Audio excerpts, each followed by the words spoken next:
Canada ও মেক্সিকোর ওপর 25% শুল্ক আরোপের সিদ্ধান্ত স্থগিত করেছেন মার্কিন প্রেসিডেন্ট ডোনাল্ড ট্রাম্প। সীমান্তে নিরাপত্তা জোরদার করার শর্তে এই সিদ্ধান্ত থেকে সরে আসেন ট্রাম্প।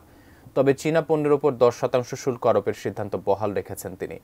বিস্তারিত রায়হান মুন্সির প্রতিবেদনে।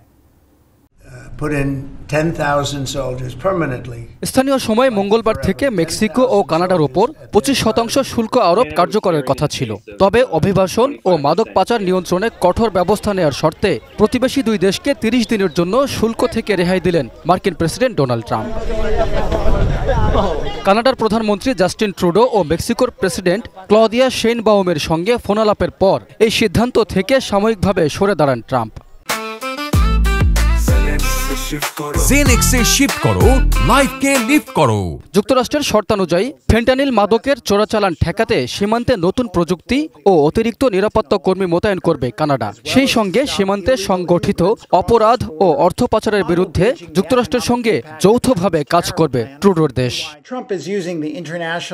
এদিকে অবৈধ অভিবাসন ও মাদকের প্রবাহ নিয়ন্ত্রণে মেক্সিকো তাদের উত্তর সীমান্তে 10,000 ন্যাশনাল গার্ড সদস্য মোতায়েন করবে। যুক্তরাষ্ট্র ও মেক্সিকোতে অর্থ চোরাচালান রোধে পদক্ষেপ নেয়ার প্রতিশ্রুতি দিয়েছে বলে জানিয়েছে দেশটির প্রেসিডেন্ট ক্লদিয়া শেইনবাউম।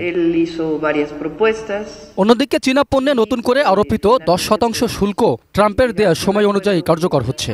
ফেন্টানিল পাঠানো বন্ধ না হলে চীনের উপর আরও শুল্ক বৃদ্ধির হুঁশিয়ারি দিয়েছেন ট্রাম্প। এর প্রতিক্রিয়ায় যুক্তরাষ্ট্রের বিরুদ্ধে পাল্টা ব্যবস্থা নেয়ারও হুঁশিয়ারি দিয়েছে বেইজিং। শপথ নিয়েই পূর্ব ঘোষিত পরিকল্পনা বাস্তবায়নে পদক্ষেপ নিতে শুরু করেন Trump.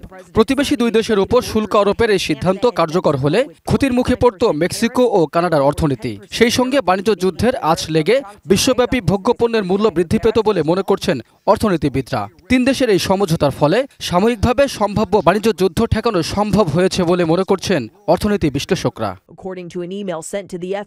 Raihan Munshi, desk report, ATN news.